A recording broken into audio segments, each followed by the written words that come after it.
All right. Hello, everybody. I am Casey with Nursepreneurs. You guys have probably seen my face on a webinar or a live or a million other places now because I've been popping on for about 6 months now. I am with attorney Jenni Chavis of Chavis Law Firm. She is based out of Pennsylvania, but is here to kind of talk to us about the legal aspects of starting a nurse owned business and sort of give you a general overview because I know for many of us that's the scariest part. So, Jenni, I will let you take it away and I'll chime in. All right. Thank you so much, Casey. I appreciate it. I'm so glad to be here and the invitation extended by Nursepreneurs. And to all of you, I'm just glad you're tuning in and that you have made a decision either fully or you're contemplating starting your own business. Let me tell you, as a business owner, it is absolutely exciting. There are times you're going to feel overwhelmed. That's normal. You're going to feel like you're standing on the edge of a cliff and wondering how you got there. That's normal. Just enjoy the process and know that you are taking your finances, your future, all those type of things in your own hands. So I commend you for even considering taking the plunge as a business owner. So a couple things, because I'm an attorney, of course, I have to give you all the qualifiers. The information I'm sharing with you today is not legal advice. It is informational. Hopefully you'll find it educational. And it'll be the starting point as you do your own personal research and as you have conversations with an attorney that you might engage for your business purposes. But this does not create an attorney-client relationship. And again, this is not a legal advice that I'm providing to you. As Casey said, I am based in Pennsylvania. That is the only state that I'm licensed in. So what I'm telling you, again, informational, is based on my experience in Pennsylvania. So if you are opening a business in a place other than Pennsylvania, you want to make sure that the information that I'm giving to you, that you think about it in the context of what your state law requires, that you speak to an attorney licensed in your state, and they'll be able to advise you and guide you in this process. So let's just jump right in. One of the first things that you want to do when you're starting your own business is, of course, come up with the name of your business, right? That's going to be your business identity. Now, this is everything I'm going to say to you today is it takes for granted or it assumes that you've already done a business plan, that you have an idea of the type of business you want to run, who you'll be serving, all those type of things. So I'm not going to talk too much about business planning like that aspect of it, or even the mindset of a business owner, just really the steps to think of and the nuts and bolts practicality of starting a business. The first step being you got to find out what you want to call yourself. You want to have a name that is obviously unique or that's going to grab people's attention. There's a bunch of different things that go into actually selecting a name.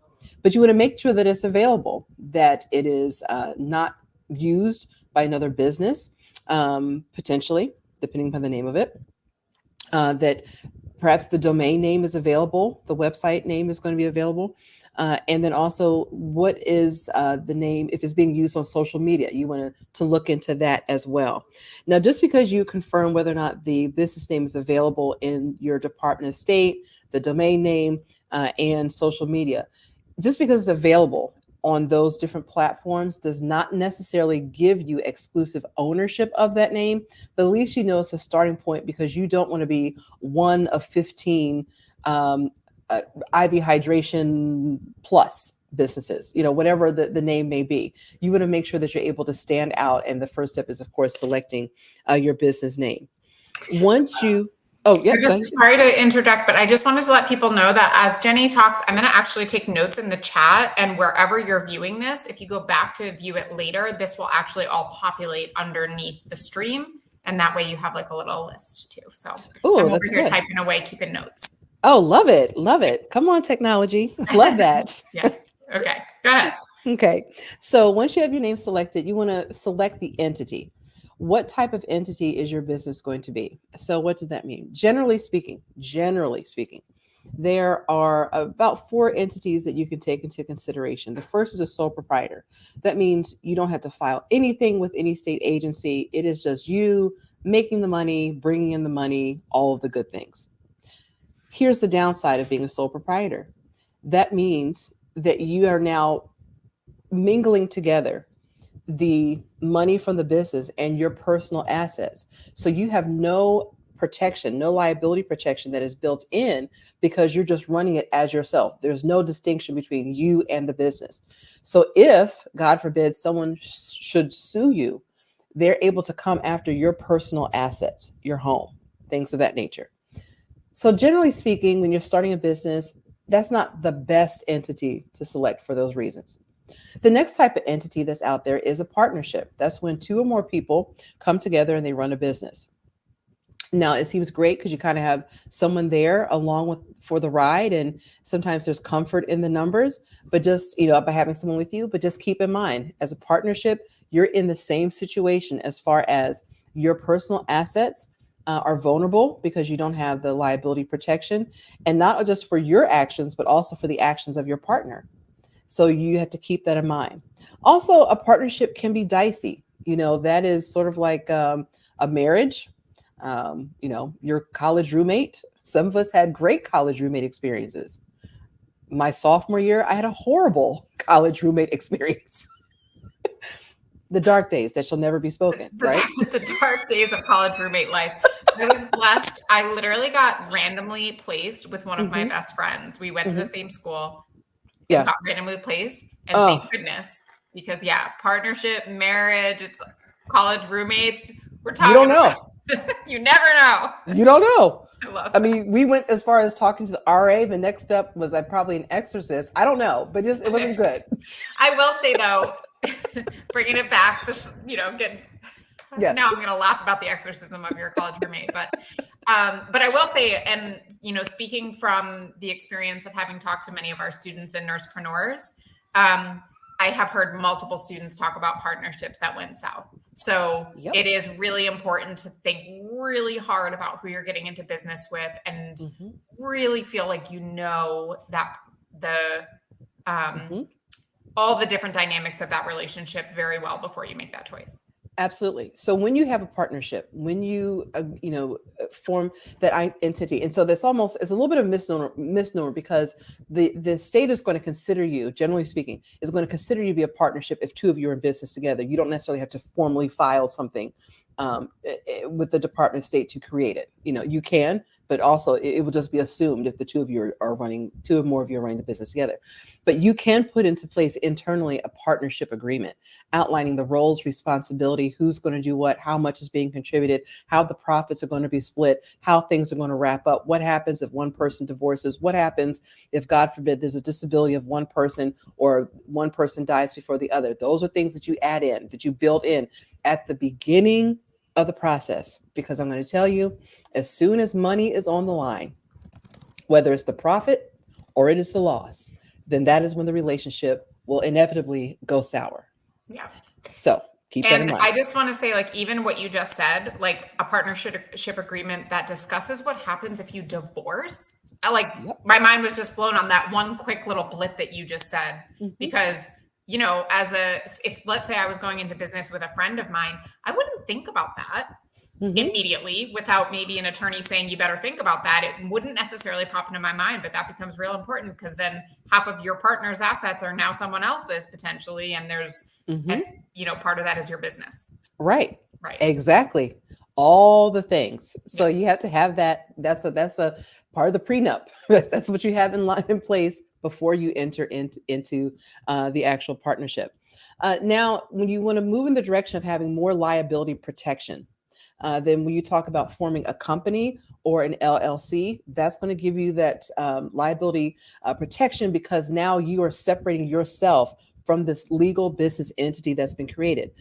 The one downside with when you're starting a company, is that there's a lot of governance that is required. Some states require a certain amount of people to be on the board. You have to file bylaws. You have to keep meeting minutes, all those type of things. So just governing the company can be a little bit burdensome, especially when you're trying to get a business off the ground. So keep that in mind. With an LLC, the beauty of it is you can form this company. It could be a single member person, is a single member managed LLC is run and owned by one person, or you can have multiple owners. But again, even with an LLC, you still want to keep in mind that you should have some type of membership agreement, multi-member agreement, if it's more than just you running the business, because you've got to outline who's doing what, who's getting what, how is it going to operate, how it will wrap up, and all those things we just talked about: divorce, disability, and death. Those are things you should talk about whenever you're in business with someone other than yourself. Um, so once you have your entity that is in place, you go through the process of registering with the Department of State. You have the name, you're created, you're ready to go. Almost. So the next step after you have created the entity is you want to then um, apply for your federal EIN. That is your business's, think of it like your business social security number, your employee identification number. This is what's going to allow the IRS to track the earnings, the tax payments, those type of things for your business. And for most banks, they require you to have not only proof of the registration with Department of State, depending upon, of course, the type of entity, but then also your own, the company's EIN. So you would make sure you have the Department of State, that's your state level compliance, you have the federal EIN, and now you're ready to open up your business account. So why is it important to make sure that you have an account just for your business and you're not just like dropping your funds into your personal checking account? Because at any point you're commingling the funds, the business and you personally, then that kind of, if an issue came up in court, the court would think, well, there's really no distinction between your money and the business money. So it really was just this sham, you setting up this business, this company, this LLC. So now that allows the person suing to get to your personal assets because of commingled funds. So when you are when you have money, business operating account, you want to make sure that it's completely separate from your personal money, your personal banking account, and is under the name of the business. So I've had clients who, when they're setting up, a part of the team is, of course, consulting with an attorney. I encourage you to do so. And that's not just a self-serving statement, because you don't want to get down the road and you get caught up into something. So you definitely want to consult with an attorney first. Another part of the team that you build is consulting with an accountant.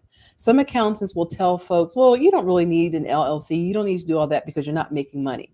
Please keep in mind that that advice is coming from the accountant, is coming from the tax treatment side of things, right? So the accountant is going to tell you, well, this type of entity will give you this type of tax treatment.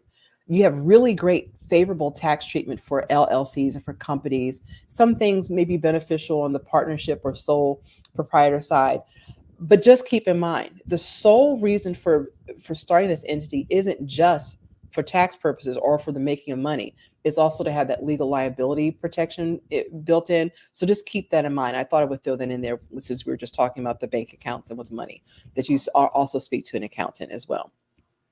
I put that in as a tip in my notes. Thank you. Thank you. Thank you. Thank you. All right. So we have select the name, determine your entity, register with the Department of State or whatever the state agency is for the state where you live. Number 4, apply for your federal EIN. Number 5 is open up your business account. And then number 6 is procuring the appropriate insurance. As professional licensed individuals, you should consider not only insurance is going to cover the operation of your business, but then also question whether or not you need professional liability insurance and to make sure that you're procuring that. So what's the distinction?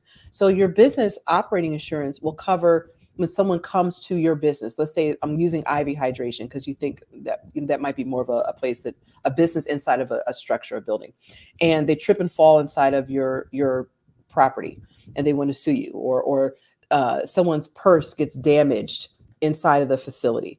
That business insurance is going to cover those type of losses. However, if someone says you as a nurse, as the professional, you did something that would be considered malpractice, so to speak, you have professional liability insurance that will then cover your actions as a professional. So keep that in mind, that you might need to have both of those type insurances in place. If you have employees, then of course the state will probably contact you about any type of unemployment compensation insurance. You want to consider workman's compensation insurance when you have employees, those type of things. Insurance is a part of business ownership. It is needed.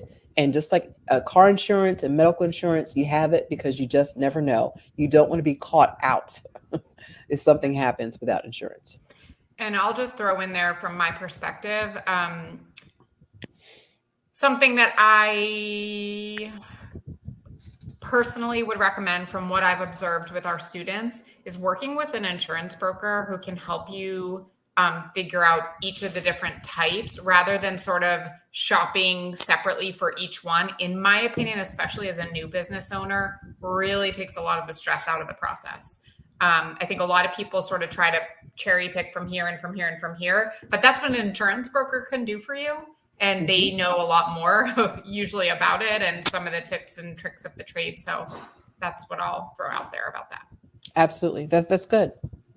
So the next thing, number 7, consider and draft any needed contracts.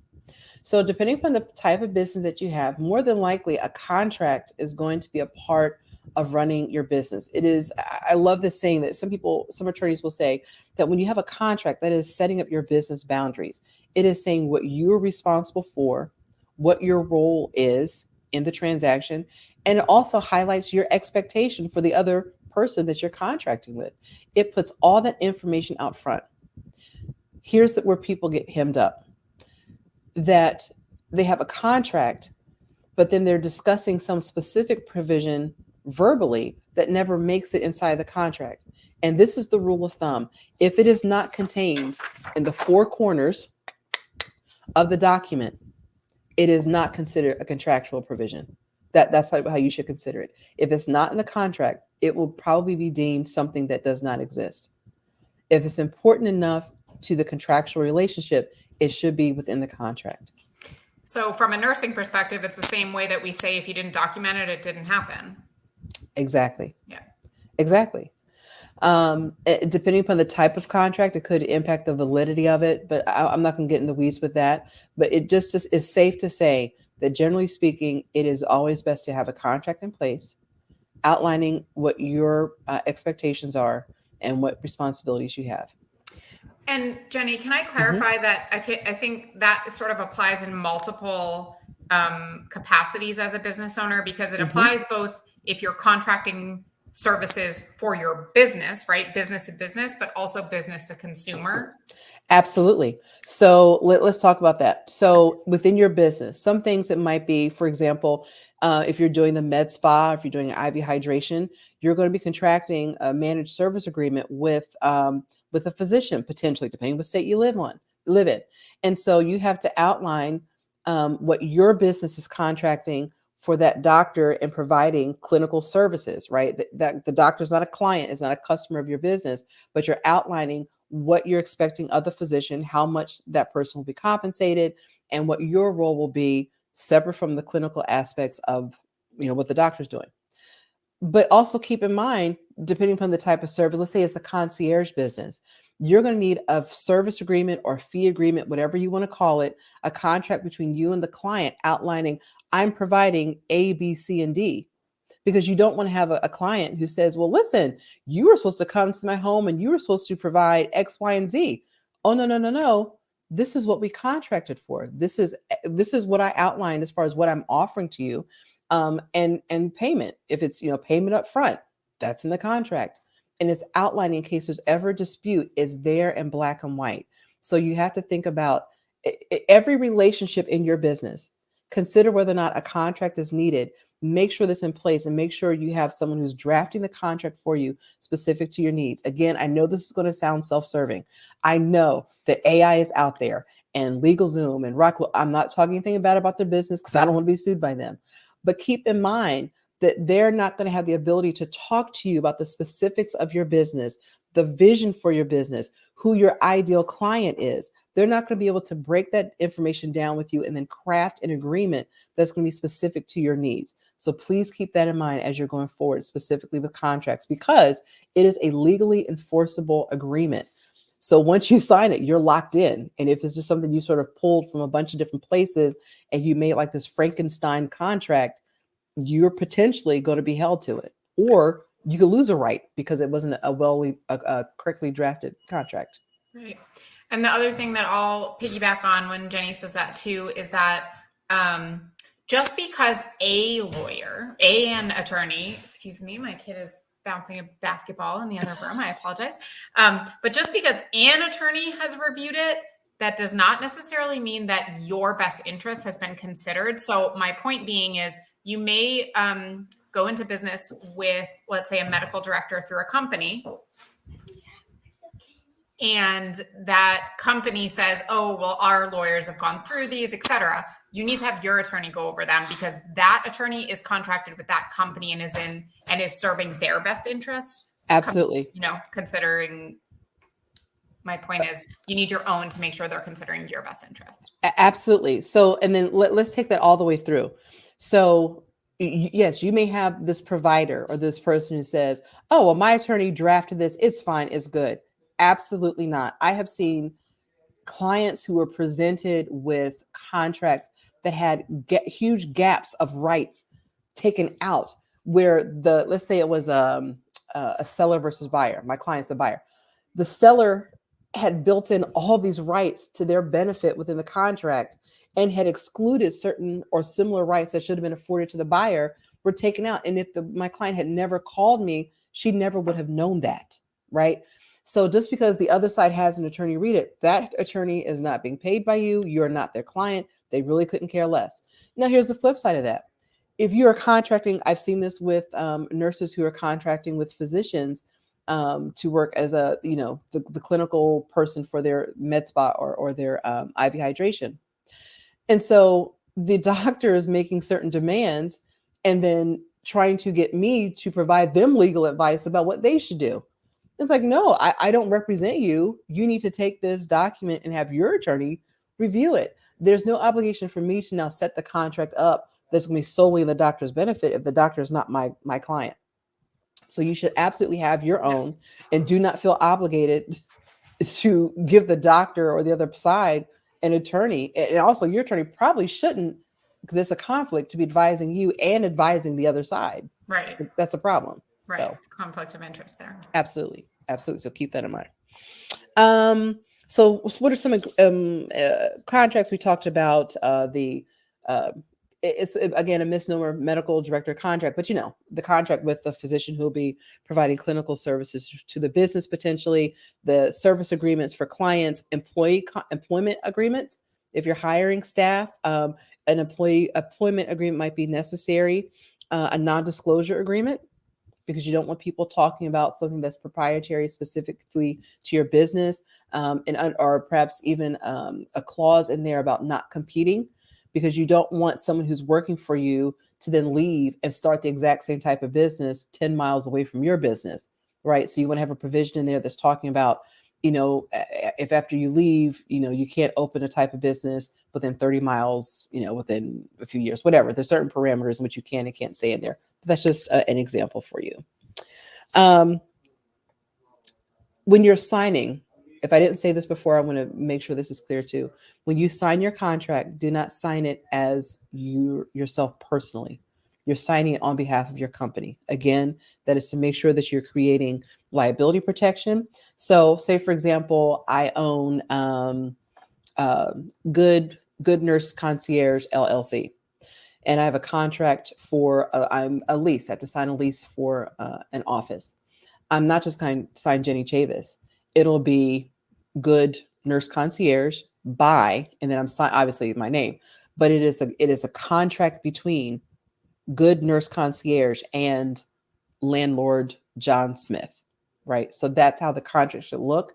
That's how you're signing it. It should be absolutely separate from you, the individual, from you personally. So that's all about contracts for now. And then number eight is compliance. I mentioned this word before. So when you're in business, there are often many different ways in which you can be in compliance. If it is in your state, you have to have some type of state agency compliance, like Department of Health. You have to make sure you have all your ducks in a row there. It could be something on the state level, like maybe with the Department of Revenue, like are sales tax required for your type of business? Labor and industry, any type of administrative agency requirements. Make sure that you're not only looking at Department of State where I registered or your professional licensure board compliance there, but there are many different aspects to business that you might have to be compliant on the state level and then also on the federal level. So depending upon the type of services that you're offered, you really want to keep in mind that the Federal Trade Commission, which is going to be monitoring what you say when you're advertising, potentially testimonials that you're putting out there on behalf of the business. Certain things are allowed, some things aren't. Federally, the Food and Drug Administration, depending upon the type of product and what you're putting out there, there might be certain levels of compliance that are also required there. You don't want to have any violations with any governmental entities. So just keep that in mind.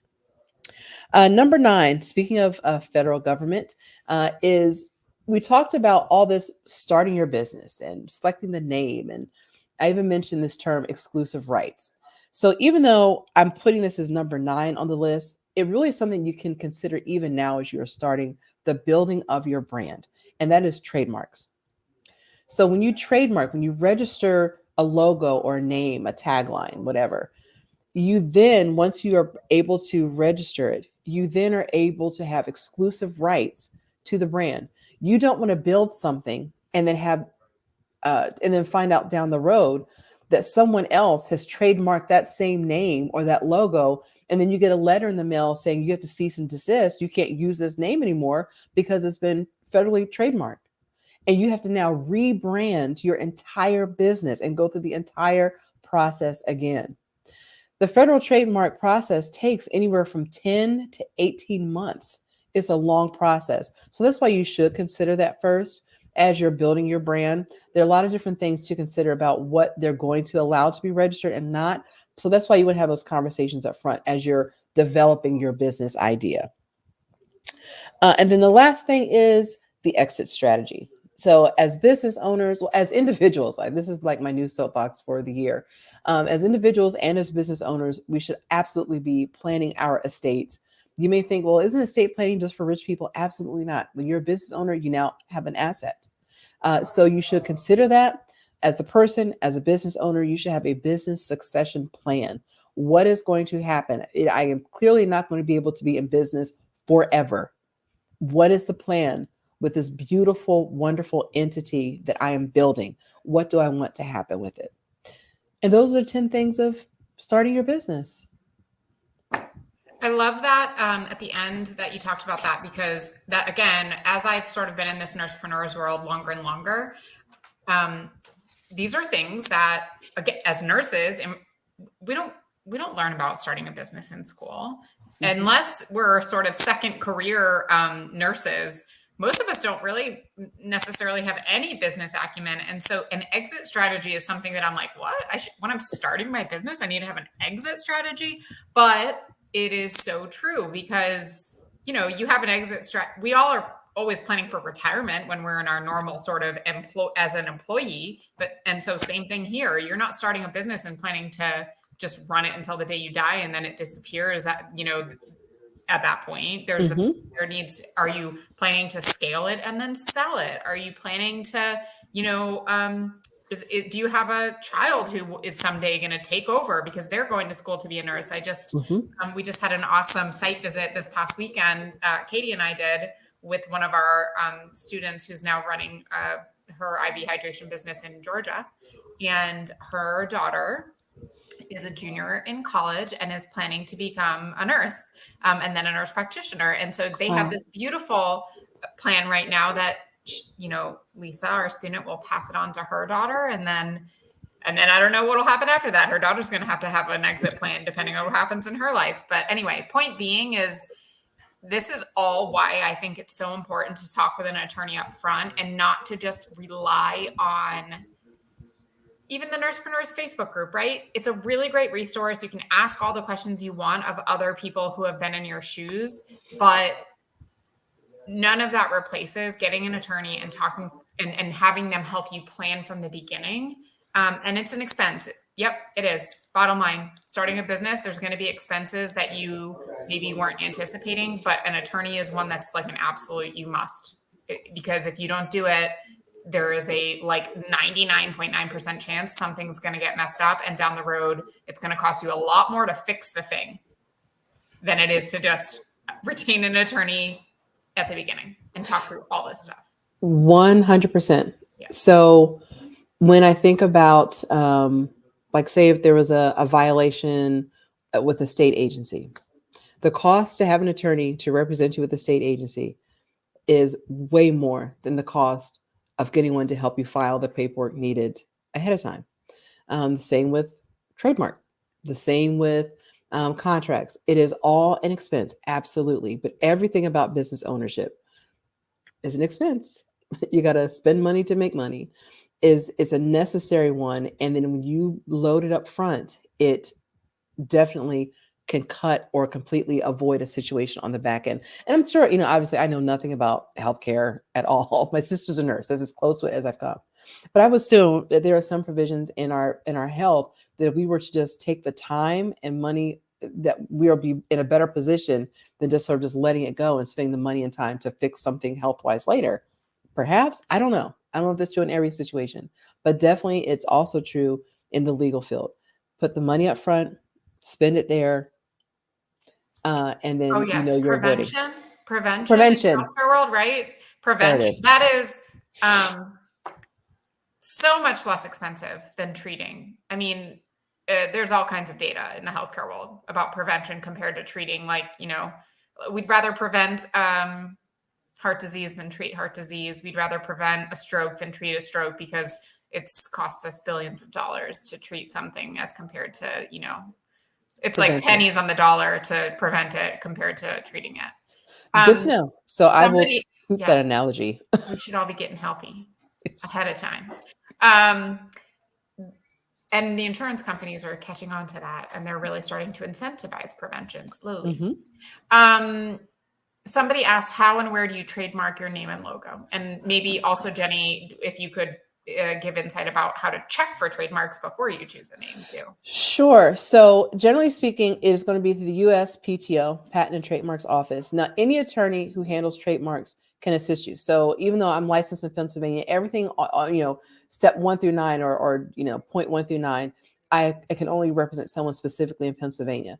But trademarks is federal, so I can take a client from anywhere. So you can find an attorney, any attorney that you connect with who's able to do trademarks can help you with that. So you can go to their website and you can do a search. Now they just switched over the system that they're using, so everyone's getting up to speed on that. But when you do just a general search, of course, like everything with the government, oh, there's my dog. Like everything in the government, it is not necessarily as straightforward as good nurse concierge to see if it's available. There are certain codes that you use to actually do it. So, for example, let's say it was something with a C, the word cookie concierge. That was the name of my business. So I could type in cookie concierge and it'll run a search, but that's not telling me if it's completely free to use, because the system that you're searching in, the sound cookie could be a C or a K or a Q. So certain codes that you have to put in for those letters to determine, okay, do a full search to see if the actual phrase cookie concierge is available. So that's why it's good to speak to someone who's able to assist you with the search process.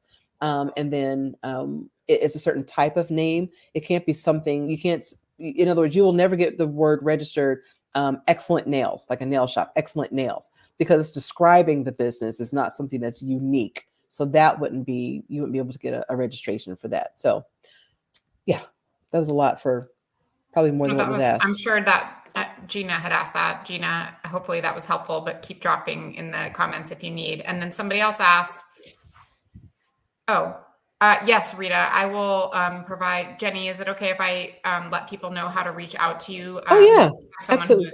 So do you want me to send them to your website, or how do you want me to send people? Why don't we do email?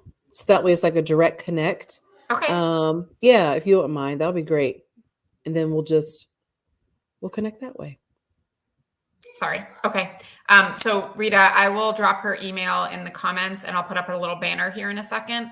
But everybody, please keep asking questions if you have them, because we have Jenny a little longer. So if you have anything to drop in the comments, please, while I grab her email address. Okay, thank you. I'm trying to think what else. There was something I was thinking about when we were getting towards the end. I'm just gonna look at my notes real quick to see if it's there. And of course, I can't remember it at all. Of That's course not. because your brain and our brains and all of our brains are always Yeah. in a million places. This Yeah. digital world we live in does not let our brains rest. Hmm. At It's all. insane. It's insane. Rita, I'm dropping the Jenny's email in the comments now. And Gina said, thank you. All right. I Thank think you, that I Gina. can. Oh, I know. So let's talk about searching for an attorney. Let's talk about that. I just had that question just yesterday. It was a lovely lady from New Mexico starting a business there, a nurse starting a business there. And so she was concerned, obviously, about the price and whatnot. She was shopping around and she really wanted to know about searching for an attorney. So this is all, at least in Pennsylvania, is really kind of new territory in the sense that the board hasn't really spoken about nurses owning businesses, what it looks like. There's not a lot of guidance as far as what the courts have decided or regulations or statutes. It's not really there. And so you are taking, of course, a risk as any business owner, but you want to make sure the attorney has a familiarity with the professional responsibilities for your license, right? That type of experience or exposure would be very helpful. You want to potentially find an attorney who does that and or starting a business. What does, they're able to guide you through that process. And now, if you're able to find someone in your jurisdiction who has some experience with nurse-owned businesses, then of course that would be great. But there aren't a lot of practitioners who are out there. I remember when I first started getting calls about this right around the edge of 2020, as we were moving to the next phase of the pandemic, and nurses were calling me about opening a business. And I'm like, what are you talking about? I've never heard of this before. Talked to the board. They didn't have any idea what I was talking about at all. But I kept getting a bunch of phone calls, and that's what led me to come to and work in this space. And I had professional licensure experience and, working with businesses, and it's just brought it all together. So when you're shopping around for attorney, you want to ask the questions about what experience they have with business or professional licensure, or specifically, nurse-owned businesses, med spas, IV hydration, nurse concierge, home health, those type of things. Those are great tips because I agree. It is hard to find someone who's really niche in the Yeah. IV hydration or concierge nursing space in particular, or even, right, like you said, nurse-owned businesses. Mm-hmm. Maybe you could extrapolate, and maybe there's a bigger population that maybe is has experience with physician-owned businesses, right? Right. So at least, I mean, if they can, if somebody has experience with that, then Mm-hmm. theoretically they understand professional healthcare licensure and Right. operating business. So that's kind of maybe next best thing, would you say? Yeah, definitely. Definitely. Because I think that's really the people that you're going to find coming into this space. You know, I found that most attorneys don't handle professional licensure. Like that's a really a small, little, narrow, spectrum of people.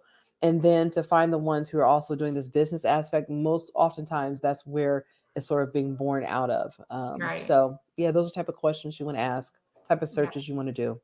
Mm-hmm. And then somebody else said, we didn't talk about MSO. She Oh, said, quick question, is it okay? And Gina, I might need you to clarify this a little bit, but she said, is it mandatory if you already have all your financial stuff in order? And I think you need we need some clarity on that question in order to answer it adequately. yeah. And I do see Rita's question that popped up. So yes, so that's essentially what you're doing, Rita, with your LLC, having the agreement with the professional business of the doctor, right? So that ideally the doctor's entity is contracting with your entity. And so what we're talking about, depending upon the type of business, generally speaking, IV hydration, med spa or med spa, where you need, you have to have a physician who is doing good faith exams or, giving the orders, like that type of thing. And so in Pennsylvania, a nurse isn't able to do that. And so they need the doctor who's going to fulfill the clinical roles of the business. But here's the thing. A doctor can't work for anyone, can't work for a non-physician, right? This, it's a law against the corporate practice or regarding the corporate practice of medicine. So when you contract and you make the MSO, the managed service organization, or MSA, managed service agreement, it is basically saying this person is saying Casey is going to run everything administratively regarding this business. She's doing all the marketing, she's doing sales, she's scheduling, staffing, trainings, whatever it is. But everything clinical is going to be done by Dr. Joan Smith. Like, she is the one who's only going to do anything clinical, is separating the roles, is outlined in the agreement. And then, the doctor is then compensated, not a percentage of the revenue. It is a specific set amount that the person is going to be compensated, a few $100s a month or whatever. And that's in the agreement. So just to clarify, so in a CPOM, so it seems like, Gina, I think you got your question answered, but right. So in a CPOM state, because a non-physician or a physician cannot work for a non-physician, you as the nurse business owner are the managed service organization. So your company in this sort of relationship is considered the MSO. And then the contract between you and the physician's separate entity, that's the MSA, the managed service agreement. Yes. So it's all confusing. It all sounds the same, but your company is what the MSO part is. The MSA is that sort of bridge between your company and the physician's company, but you still own 100% of your company, and the physician owns 100% of their quote company, and your companies are just doing business together essentially. Right. So think of it like this. Think of it as, I'm opening up a hot dog stand and I'm going to provide all my hot dogs. I need someone to provide me hot dog buns. So I have a contract with Mr. Hot Dog Buns to deliver 500 hot dog buns every week. That company, Mr. Hot Dog Buns, isn't my employee, doesn't own my business, doesn't work for me. I just need that person to deliver the hot dog buns. So that's what you're setting up. You have this business, you have a specific business need, and you're contracting with that person to provide something necessary for your business. Yeah. You're not working for them. They don't work for you. It's just businesses doing what businesses do. Yeah. I don't think you can partner, because I think it's going to be the same thing. It's like the PLC, the professional company of the doctor, is its own entity. And so when you partner, you're coming into business together. Now, again, maybe your state may allow that, but I think that might cause issues. It's better to have a contractual relationship that's set up. Yeah, I'm guessing it gets a little weird and dicey in terms of the eyes of the law when it's a nurse and a doctor in business together. Right. It gets a little funky. It gets a little funky. You want to make sure, but that's what the contract will do. It sets up the boundaries. It's dividing the space between you and the physician. And so no, typically the LLC cannot be converted to, at least in Pennsylvania, it cannot, because there's only specific, like maybe 7 different types of businesses that can have that professional limited liability corporation, or that professional designation. Law firms, physicians, I believe it's also chiropractic. There's a whole list of things. If you don't fall on that list, you cannot have the professional company. Okay. Awesome. Great questions. Yeah. Anyone else have anything they want to drop before we let Jenni go? These have been very great questions. So while we are wrapping it up, so it's Jenni with an I at chavislawfirm.com. I have it on the banner, so you should be able to see it on the live stream. Plus, I dropped it in the comments. I'll drop it again, so it's toward the bottom if you are catching this as a replay. But again, it'll be on the screen too. She is licensed in Pennsylvania, so if you are in Pennsylvania, then yay, because you could maybe retain Jenni's services for your healthcare business. But you can certainly reach out to her if you have questions or comments. And what else? Anything else, Jenni, before I go? Is there anywhere else you want people to find you? Do you have a social media? I am on social media. Jenni Chavis ESQ is my Instagram. Like just no underscores or anything. Jenni Chavis ESQ. Yep, that's it. So yep, on Instagram. Chavis Law Firm does have a Facebook page.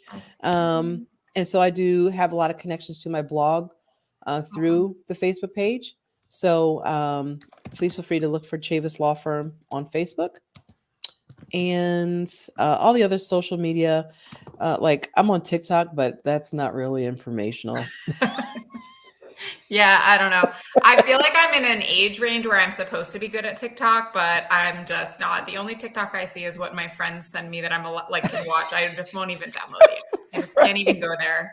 Right. I don't know. Exactly. I don't Yeah. know. Funny dog videos. That's what I get. Yeah, So yeah. exactly.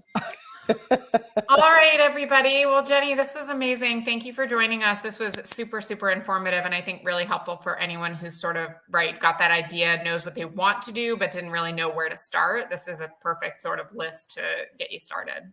Oh, well, thank you so much. I really appreciate being here and love the opportunity to talk about these things and business ownership, something I'm passionate about. So thanks for the opportunity. Yeah, maybe next time we can do something and just kind of deep dive on one or two of the pieces and sort of pull them apart a little bit. Yeah. Oh, that would be great. I would love to. Awesome.